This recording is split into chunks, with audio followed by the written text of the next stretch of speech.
السلام علیکم ورحمۃ اللہ تعالیٰ وبرکاتہ۔ ناظرین، امید کرتا ہوں کہ تمام احباب خیر و عافیت کے ساتھ ہوں گے۔ اللہ کریم آپ سب کی ہر حوالہ سے مدد فرمائے۔ میں آج آپ کے لیے ایک اور شاندار اور کافی خوبصورت ویڈیو لے کر کے آیا ہوں۔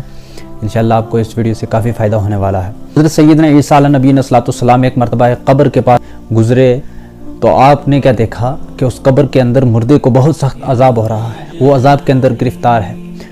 تو کچھ وقفہ کے بعد، کچھ لمحات کے بعد وہ پھر اسی قبرستان سے، اسی قبر کے پاس سے گزرے تو کیا دیکھتے ہیں کہ اس قبر کو اللہ رب العزت نے نور علی نور بنا دیا۔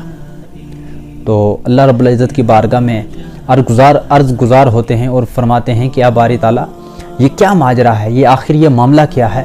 ابھی میں کچھ وقت پہلے گزرا ہوں تو اس قبر کے اندر مردے کو بہت سخت، بہت برا عذاب ہو رہا تھا، اور اب میں گزرا ہوں تو اس کی قبر نور علی نور ہو گئی ہے، اس کے لیے آرام دہ ہو گئی ہے۔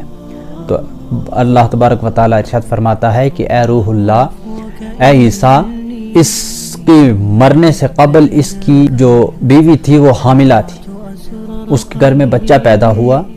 جب بچہ پیدا ہوا تو اب وہ اس قابل ہو گیا کہ وہ مدرسے میں جانے کے لائق ہو گیا، مدرسے کے جانے کے لائق ہو گیا، اب مکتب جانے کے لائق ہو گیا، اللہ رب العزت کی مقدس کلام اور علم دین حاصل کرنے کے لائق ہو گیا۔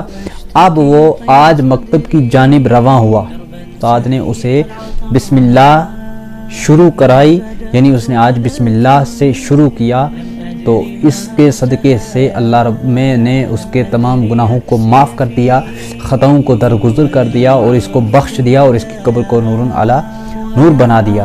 تو عزیز سامعین اکرام، کہنے کا مقصد یہ ہے کہ آج ہم اپنے بچوں کو علم دین سے آشنا کریں، علم دین ان کو سکھائیں، اللہ رب العزت کے تمام احکام ان کو سکھائیں، اور جب ہم ان کو علم دین سکھاتے ہیں تو یقیناً جو بچہ مکتب جاتا ہے یا مدرسے جاتا ہے، تعلیم سیکھتا ہے، علم دین سیکھتا ہے، تو یقیناً اللہ رب العزت اس کے مرحومین کی بھی بخشش فرماتا ہے۔